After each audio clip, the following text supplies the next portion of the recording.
Bonjour à tous, bienvenue dans cette nouvelle vidéo sur ma chaîne YouTube et on se retrouve aujourd'hui pour la critique de Jurassic World Dominion, Jurassic World le monde d'après, un film qui s'est fait massacrer sur internet et j'ai décidé aujourd'hui d'aller un peu contre la doxa et de venir dire pourquoi moi j'ai bien aimé ce film. Je ne sais pas, j'ai pas vu, j'ai pas regardé les vidéos des autres pour ne pas m'influencer, j'ai juste regardé leurs titres et j'ai vu que la plupart des youtubeurs avaient plutôt détesté, si ce n'est pire, estimant même parfois que c'est un film complètement raté ou autre, en tout cas des propos pas tellement sympathiques. La presse n'a également pas tellement aimé le film, et personnellement, je l'ai beaucoup aimé. Je vais vous dire pourquoi. Alors déjà, si je peux vous... déjà, je vais vous le dire. Bien sûr, allez voir le film. Enfin, je vous le conseille, moi, parce que franchement, ça dure plus de 2 heures, ça dure 146 minutes, ça dure plus de 2 heures. Je les ai absolument pas vus passer. C'est hyper intense.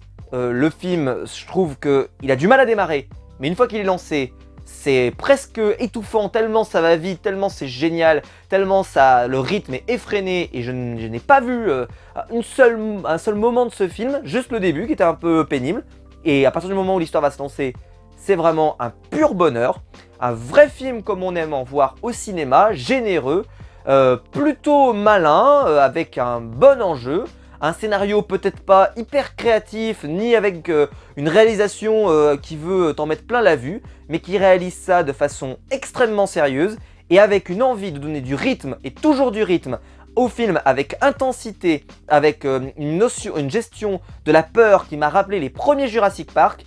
Vraiment, un film qui est à la fois respectueux de Jurassic Park, dans la continuité de Jurassic World, qui utilise très bien les nouveaux personnages et les nouveaux enjeux, également les anciens, faisant quelque chose de fanservice sans l'être trop, une suite logique, une suite pertinente, qui semble vraiment intéressante et apporter des choses à l'univers. Bref, un film réussi. Voilà, je le dis maintenant comme ça, au moins, c'est dit.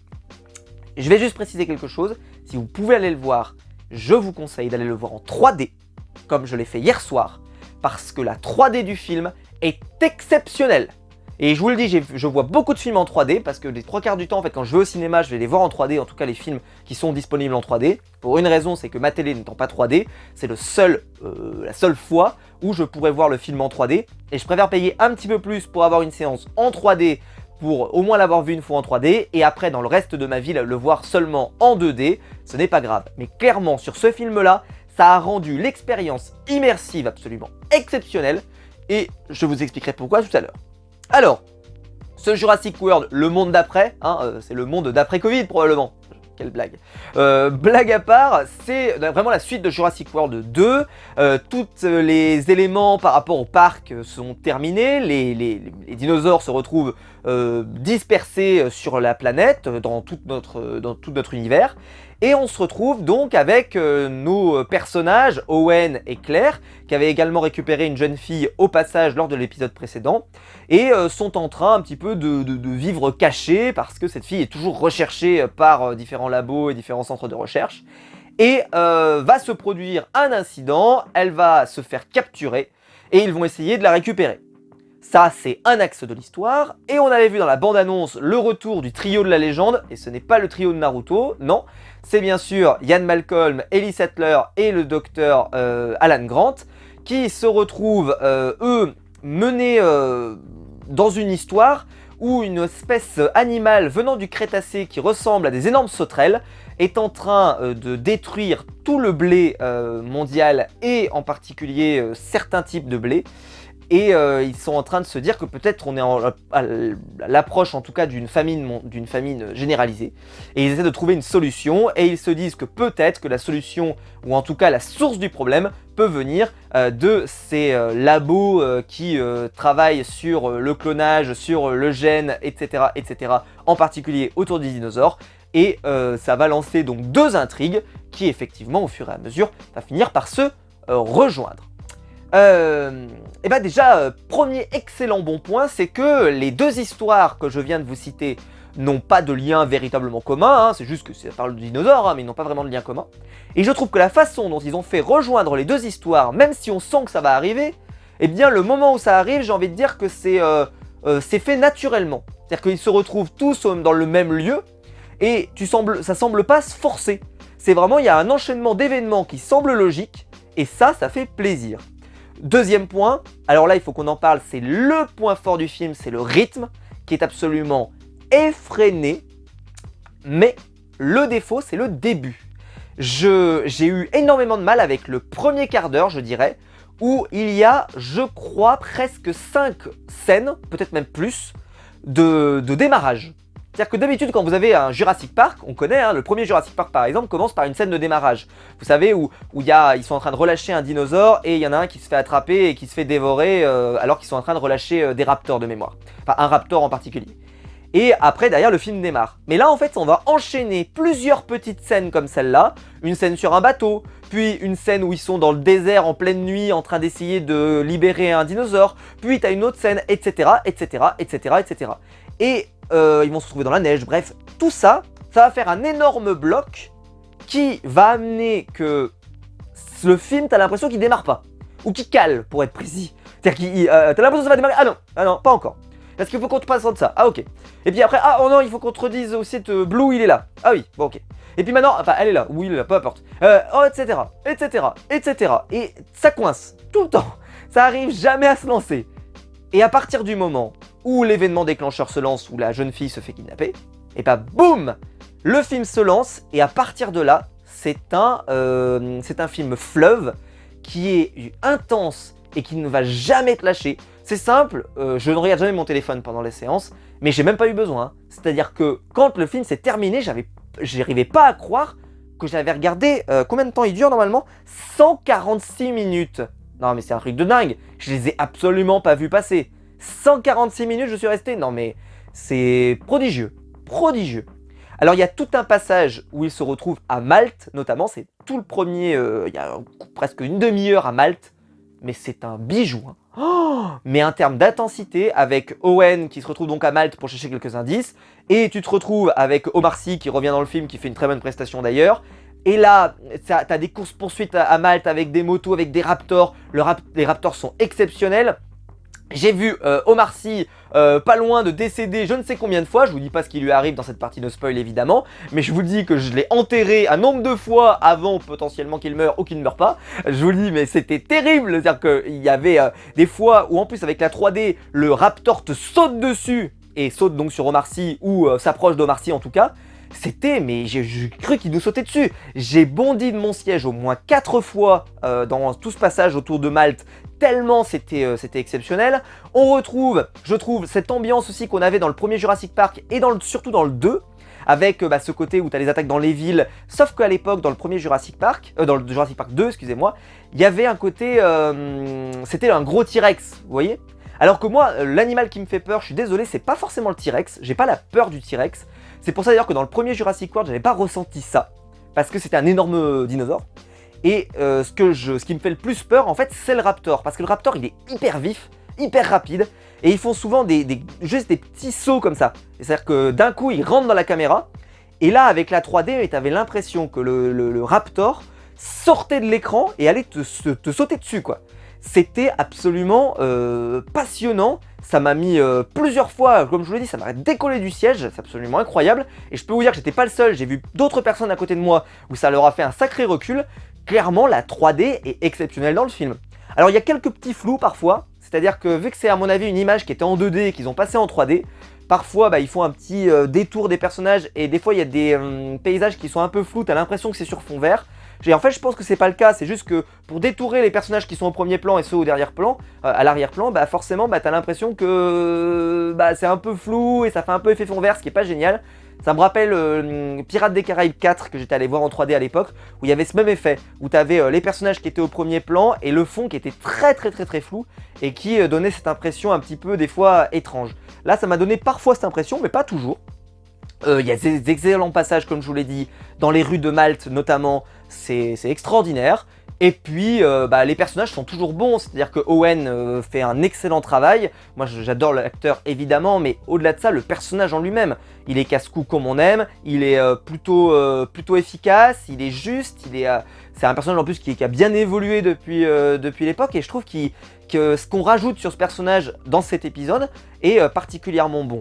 Celle qui par contre a vraiment énormément de temps d'antenne, c'est Claire, qui clairement au premier film elle était un peu boss dans des bureaux, etc. Même si elle avait un petit côté badass. Dans le deuxième c'était déjà monté, alors là je peux vous dire qu'elle a lâché les chevaux. Et bien sûr, on retrouve, donc comme je vous l'avais expliqué, le casting d'origine. Et le casting d'origine, mais ils sont géniaux les trois. Hein. Ils sont géniaux. Ian Malcolm, le peu qu'il apparaît, c'est vraiment très très bien. Alan Grant, moi je suis hyper fan. Hein. C'est un personnage que je trouve qui est très très efficace.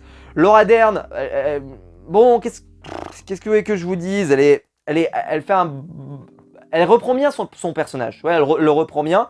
Ceci étant, je trouve qu'ils ont été un peu moins généreux avec elle, je trouve, en tout cas c'est mon avis, par rapport aux deux autres qui, je trouve, ont plus d'occasion de montrer vraiment leur talent, et en tout cas, je trouve qu'ils sont un peu mieux exploités. Elle a du temps d'antenne, c'est pas le problème, c'est juste que c'est peut-être pas la prestation de sa vie, en tout cas c'est de mon point de vue.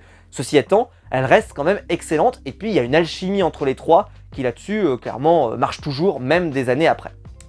À partir du moment où on passe sur le côté Malte, après il y aura toute une partie dans la jungle qui pareil, là on va passer sur un côté très sombre, dans la nuit, beaucoup plus sur un côté un peu Jurassic Park 2, vous savez, où le moment où il y a les raptors comme ça qui attaquent en pleine nuit dans la forêt et qui en tuent tout le monde entre guillemets. Là il y a un peu plus cette ambiance là, avec des dinosaures qui mettent une ambiance très pesante, il y a un plan sublime dans l'eau notamment qui est vraiment magnifique, moi j'ai adoré ce plan.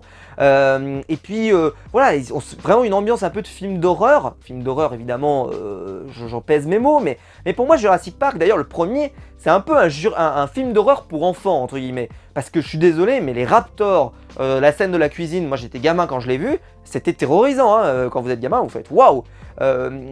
Le T-Rex ça m'a jamais trop fait peur, parce que c'est très gros, ça te surprend pas tellement, ça met pas la même ambiance, c'est juste, il est effrayant quoi, parce qu'il dévore tout sur son passage, et puis il est immense, mais ça n'avait pas le même effet qu'un raptor qui lui peut te découper en morceaux en quelques instants, peut arriver de nulle part, enfin, ils ont créé un mythe je trouve autour des raptors, qui est vraiment génial. Alors après, petite déception pour ma part, alors que pourtant c'est un film très fanservice, j'espérais que Alan Grant et Owen aient plus de scènes ensemble, parce que quand même, hein, Alan Grant qui avait cette peur viscérale du raptor, vraiment, qui en a fait, je trouve, pour moi, c'est l'être le plus terrible, le raptor. Hein. Pourtant, ils ont des T-Rex et plein d'autres trucs qu'ils ont créés, mais je trouve que le raptor, c'est le truc le plus effrayant de la saga. Et là, tu te retrouves, alors qu'ils ont créé des trucs génétiquement modifiés, ils ont créé plein de bordel, mais pour moi, un raptor, ça fait déjà le café, hein, pas de problème. Surtout quand ils sont nombreux et qu'ils sont déterminés comme ils le sont, c'est vraiment génial. Mais là, il y a plein de gros dinosaures, de plus petits dinosaures, quelques petites références sympas avec des dinosaures de la première saga qui reviennent et qui sont très cool. Mais on se retrouve avec pas mal de dinosaures qui sont en train de se lâcher partout. Par exemple, pour ceux qui disent qu'il n'y a pas de dinosaures dans ce film, il n'y en a pas assez. Il y en a des dinosaures, hein, faut arrêter. Alors oui, c'est vrai, il y a une grosse partie du film qui parle de sauterelles. C'est vrai, c'est vrai. Mais d'ailleurs, elles sont très impressionnantes. Alors je me suis dit d'ailleurs tout le long du film, c'est que si jamais ça avait été des araignées par exemple, des énormes araignées, parce qu'en fait c'est des énormes sauterelles, qui sont, j'ai l'impression que je suis marseillais quand je dis ça, mais elles sont énormes, comme ça, mais c'était, je me dis, mais ça aurait pu être un film d'horreur absolument terrible, alors là, parce qu'il y a des scènes où les gens se font grimper dessus par des sauterelles et tout, enfin bref, imaginez si ça avait été des araignées, mais je pense que là, il y avait moyen d'être bien mal à l'aise. Je sens que j'aime pas trop moi les insectes grouillants comme ça déjà de base, mais là c'était très immersif, et puis le côté comme je l'ai dit la 3D qui fait que quand il y a quelque chose qui vient sur nous, on avait vraiment le sentiment que ça venait sur nous, avec un montage très dynamique, très cut, avec beaucoup de plans rapprochés, et qui fait que le raptor arrive d'un coup, ou que justement les sauterelles arrivent d'un coup, et beaucoup de scènes justement qui misent beaucoup sur la peur, comme je vous le disais dans le Jurassic Park 2 pardon, où vous avez cette scène où ils se retrouvent dans une sorte de grange là, et vous avez justement des raptors qui essayent de passer par dessous machin, et ça vous avez des scènes qui sont un petit peu pareilles, vous avez une grange également où t'as des gamins qui se font attaquer, vous avez une scène dans un labo notamment aussi qui est très dans l'angoisse, vous avez une scène dans un tunnel aussi qui est très angoissante, enfin clairement ils ont misé aussi bien sur des scènes de jour où va y avoir des gros effets de surprise qui peuvent vous coller au fond du siège comme je le disais tout à l'heure, et en même temps, vous avez des grosses scènes en pleine nuit qui installent une ambiance un peu de film d'horreur qui marche extrêmement bien. Ensuite, alors c'est vrai que c'est un film qui n'est pas innovant. C'est-à-dire que c'est pas un film qui va vous transporter dans un univers peut-être que vous auriez aimé voir évoluer d'une autre manière. Mais je trouve que c'est une très bonne suite. C'est-à-dire qu'on n'a pas ce sentiment de répétition, c'est ça qui est très bien. contrairement par exemple à la postologie Star Wars, où tu as l'impression qu'elle n'a été faite que pour rien raconter de plus. Là, le film raconte des choses en plus. Il débat des possibilités autour du clonage, autour de la pollution, autour des danger de l'humain à force de chercher le progrès, etc., etc., et que ça peut provoquer des choses graves sur notre planète, que les défauts et les risques des recherches et du progrès technique notamment. Et je pense sincèrement qu'ils ont fait un excellent travail pour nous donner ce sentiment. En tout cas, c'est mon avis. Comme je vous l'ai expliqué tout à l'heure, il y a beaucoup de bonnes scènes à Malte, beaucoup de bonnes scènes dans la jungle, beaucoup de bonnes scènes dans les labos. Les personnages sont bons, le rythme est excellent. Et d'ailleurs, quand la scène de fin arrive, et c'est ce moment-là où je me suis dit waouh, c'est fini. Et d'ailleurs, le film se termine quelques minutes après. Enfin, vraiment, ça s'enchaîne très très vite. Alors qu'au début, comme je vous l'ai expliqué, ça a du mal à démarrer. Toutes ces scènes dans la neige, plus dans le désert au début, etc., etc. Ça a vraiment du mal à démarrer. Et une fois que ça a démarré, mais j'aimerais bien savoir comment les journalistes, comment les youtubeurs ciné qui n'ont pas aimé ont réussi à s'ennuyer devant un film pareil. Alors peut-être que malheureusement ils ont perdu cette magie qu'a pu avoir le cinéma, ce qui est peut-être regrettable d'ailleurs. Mais moi personnellement je suis rentré dedans, mais j'ai jamais lâché une minute. Alors pour moi Jurassic Park évidemment est un chef-d'œuvre, j'adore cet univers. Et j'aime beaucoup le premier Jurassic World, j'avais moins aimé le 2, que j'avais trouvé moins intéressant. Le premier, pour moi le Jurassic World, le premier, il était vraiment, c'était voilà, on voyait le parc. Voilà, le parc existe et on le voyait. Et je trouve que celui-ci, il récupère le meilleur de Jurassic World. Le côté angoissant de Jurassic World 2, mais beaucoup plus efficace, avec une 3D très efficace. Et avec un scénario simple, mais qui va directement au but et qui ne vous lâchera jamais. Clairement, qu'est-ce que vous demandez de mieux? Les acteurs jouent bien, il n'y a pas de personnages qui sont complètement débiles, à part peut-être le méchant, qui est un peu unidimensionnel. C'est dommage, parce que, en fait, on comprend pas ses motivations, je trouve. Parce qu'il y a un moment où le personnage nous dit il faut arrêter d'avoir une vision simpliste des choses, je ne suis pas un grand méchant, il y a forcément des trucs un peu derrière, mais il nous dit pas quoi après. C'est-à-dire qu'on est resté sur notre fin, cette phrase n'a pas de conclusion. Moi je m'attendais que ça revienne plus tard, mais non, il n'y a pas de conclusion. Et ça c'est dommage, parce qu'on aurait aimé peut-être qu'il y ait... parce que voilà, si on crée des choses, si on fait des recherches scientifiques sur les dinosaures, etc., et qu'il dit qu'il y a peut-être quelque chose derrière en plus, et que c'est pas juste un méchant, on aurait aimé savoir. Et en fait, on n'a pas l'impression qu'il y a vraiment. Comme si même eux-mêmes, à la réalisation, s'étaient dit, bon, de toute façon, ça va être dur à justifier, donc de toute façon, c'est un méchant, et puis c'est tout. Et puis voilà, des bonnes scènes d'action, des bons personnages, un excellent film. Moi je me suis régalé. Très honnête, un excellent blockbuster comme voilà, on aimerait en voir plus souvent, en tout cas pour ma part. Une très bonne suite et en plus une très bonne conclusion qui laisse quand même des portes ouvertes pour pourquoi pas faire une suite encore après, mais ça peut servir de conclusion, ça serait pas étonnant d'ailleurs. Et voilà, personnellement en tout cas, je vous le recommande, et en 3D notamment, vraiment en 3D. Il y a des passages, en particulier à Malte, je reviens dessus, et où j'ai cru qu'Omar Sy allait décéder 53 fois. Alors là, le Raptor qui se jette sur Omar Sy et qui des fois passe à ça ou à ça ou voilà, franchement c'est tellement la 3D m'a tellement, c'était immersif, vraiment immersif, et j'ai aucun regret d'y être allé, donc je vous le conseille vraiment. Et si vous trouvez une séance 3D, clairement ça vaut le coup. Je sais que la séance 3D est un peu plus chère à Paris, etc. Mais clairement, ça vaut le coup de dépenser un petit peu plus pour avoir une séance exceptionnelle. On va passer maintenant à la partie spoiler de la vidéo. Donc si vous n'avez pas vu du tout le film, je vais vous spoiler un petit peu. Surtout, je vais vous spoiler deux éléments hyper importants sur lesquels il faut que je revienne. Et si la vidéo vous a plu, en tout cas, vous pouvez la liker, vous pouvez vous abonner, vous pouvez la partager. Mais dites-moi dans les commentaires ce que vous en avez pensé, si vous avez aimé, si vous n'avez pas aimé. Et dites-moi pourquoi, bien sûr. On se retrouve maintenant en partie spoiler. Pour la partie spoiler de la vidéo, de toute façon, je vous ai déjà dit des choses dans la partie no spoil. Alors, donc le scénario, il est très simple. Vous avez une première partie, comme je vous le disais, qui n'arrive pas à démarrer. C'est toute la partie où Owen est avec Claire et la fille, etc., etc. Et avec Blue, et qui vont finir par se faire enlever, tout ça, tout ça. Ça dure extrêmement longtemps. Et je trouve que ça fait beaucoup de scènes d'exposition pour en arriver là, d'accord? Avant ça, on a une scène dans un bateau, une scène dans le désert, une scène dans la nuit, etc., etc. Ça ne démarre jamais. Tu te dis, mais ça va pas démarrer.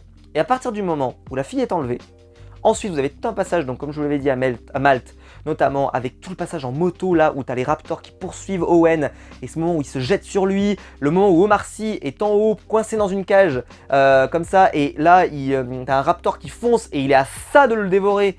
Et vraiment, mais moi, j'ai eu l'impression qu'il m'a sauté dessus, le Raptor. C'était incroyable, je vous dis, ça m'a collé dans mon siège. D'autres scènes également de course-poursuite quand il est en moto, Owen, où t'as le Raptor qui a 2 doigts de le bouffer la jambe ou de lui bouffer la moto notamment. Et on est à ça de la mort, enfin régulièrement. Et comme je vous l'ai dit, le fait qu'on a l'impression qu'il saute sur la caméra, et ben avec la 3D ça rendait extrêmement bien.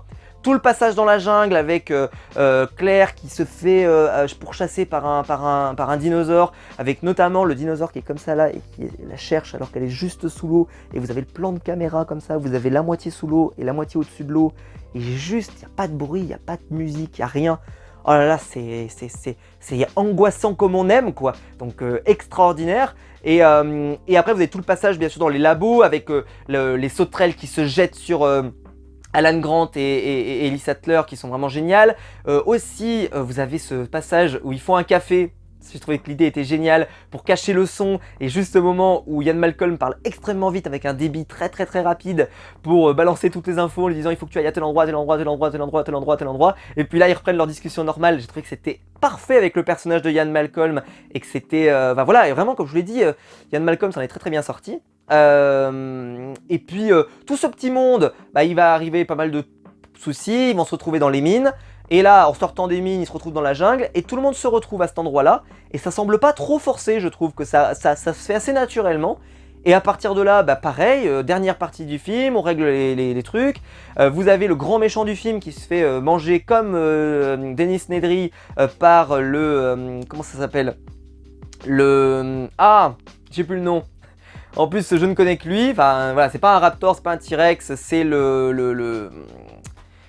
Ah, je ne sais plus, vous en souviendrez dans les commentaires, vous me le direz évidemment, avec l'énorme collerette là, et donc ça fait très référencé, avec la petite bouteille qui part, et je trouve que c'est des clins d'œil, c'est pas trop du fanservice, c'est juste des petits clins d'œil, mais ça n'enlève rien à l'expérience, je trouve. Et puis en plus, quand il passe dans le trou comme ça, et qu'il arrive, et qu'il est déjà en train de l'attendre, et qu'il se retourne, et que là, il se retrouve par terre, et que t'as juste la tête du dinosaure, enfin franchement, très impressionnant, je trouve. Et puis toute la fin, j'ai trouvé très bonne surprise aussi. Alors je me souviens plus de son nom, qui a le second, on va dire, de Ian Malcolm, qui au final travaille pour Ian Malcolm, alors qu'en réalité on pourrait croire que non. Et je trouve que c'est extrêmement bien fait aussi, très bien trouvé. Après, est-ce qu'on avait besoin que Alan Grant et Ellie Sattler se finissent ensemble? Ça, c'est une grande question. Moi, j'y suis pas défavorable. Certains peuvent y être défavorables. Il y a toujours eu une relation bizarre entre les deux. Mais elle a toujours été mariée avec un compagnon. Elle nous avait toujours expliqué qu'elle voulait des enfants. On se souvient tous de cette phrase où elle dit « Oui, professeur Grant, j'aimerais bien avoir un élément de cette espèce. » Voilà. Voilà.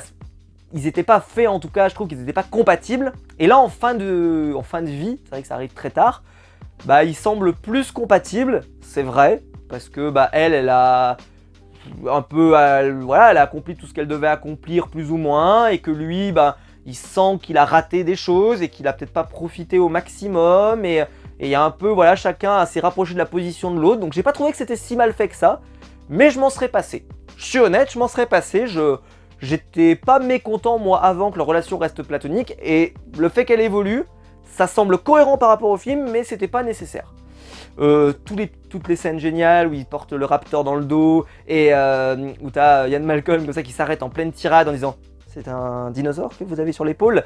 Ça, c'est des choses qui sont très l'époque de Jurassic Park, et donc ça s'est super bien matché. C'est-à-dire que l'univers de Jurassic World et l'univers de Jurassic Park, et les personnages créés dans les deux univers, je trouve que ça s'est super bien rencontré, et ça semblait naturel, ça semblait pas forcé, c'était bien fait.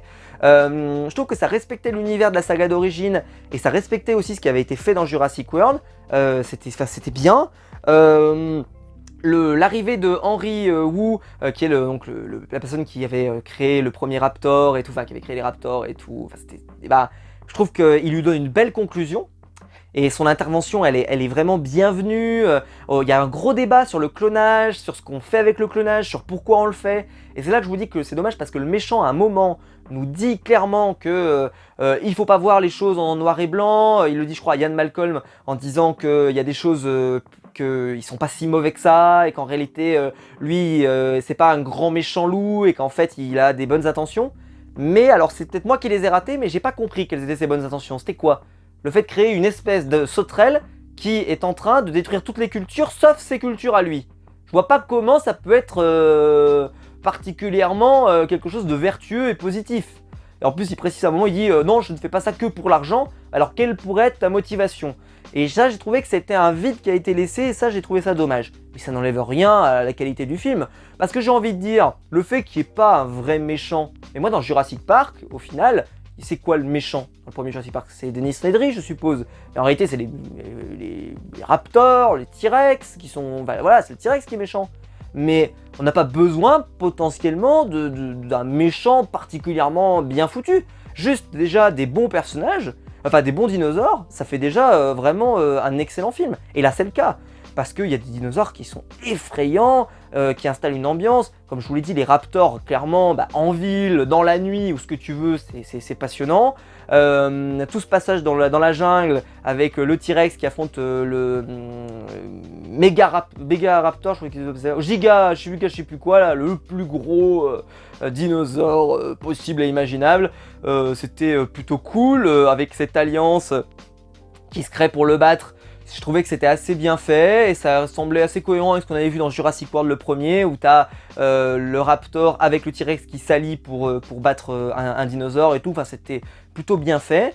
La jeune fille est plutôt bien d'ailleurs, je trouve qu'il y a une belle évolution.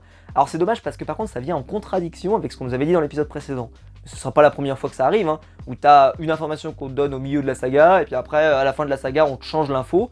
Ça m'a pas dérangé plus que ça, j'ai trouvé que c'était bienvenu, et puis ça semblait logique, ça semblait couler de source, et je trouvais que la révélation était plutôt bien amenée en plus, et permettait aussi à Henry de globalement montrer un autre visage de lui, comme par exemple quand elle l'écoute, et qu'elle entend ses vraies intentions, et que plus tard dans le film c'est réutilisé pour qu'elle dise non mais il faut l'écouter, et en fait elle a senti qu'il avait vraiment des bonnes intentions contrairement aux autres.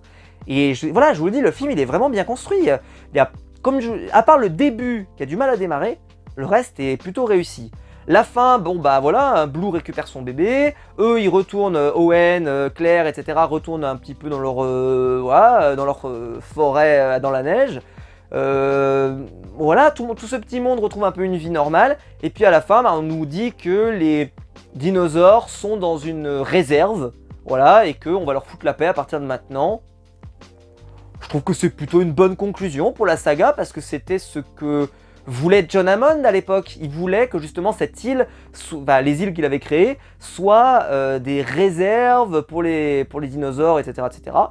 Et puis on voit que les dinosaures et les autres espèces animales à la fin arrivent à coexister, et qu'en gros, ça vient un petit peu en contre-indication avec ce qu'on nous avait dit avant, au tout début, qu'il y avait en gros le dinosaure, les animaux et les humains, et qu'on pouvait pas avoir ces trois-là, c'est-à-dire qu'il peut pas y avoir on peut pas coexister.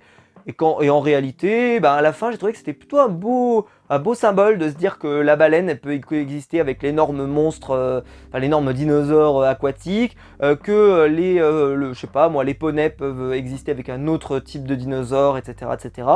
Et voilà, j'ai trouvé que c'était plutôt bien fait, et j'ai bien aimé, et surtout, ça conclut bien la saga Jurassic World, qui avait quand même une tendance à nous expliquer que les dinosaures doivent être pas traités comme des monstres, mais doivent être traités comme des animaux en tout cas, qu'on peut potentiellement dresser, comme les raptors, ou d'autres en tout cas avec lesquels on pourrait peut-être justement avoir une relation un peu différente, qui sont moins dangereux, qui ne sont pas... Le premier Jurassic Park l'avait d'ailleurs introduit avec les herbivores qu'on peut approcher vraiment de façon sans risque, et là je trouve que c'est un peu ça qui ressort de ce film là, et clairement, comme je vous l'ai dit, les 2h20, 27 là, c'était vraiment absolument extraordinaire.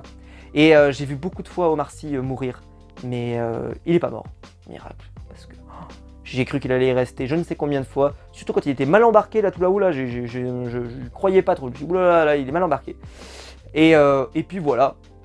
Peut-être un regret pour certains, c'est qu'il n'y a pas de mort iconique, c'est-à-dire qu'il n'y a pas de mort parmi les personnages du casting, mais ça me dérange pas, moi. Ça me dérange pas, j'ai pas besoin qu'il y ait des morts absolues.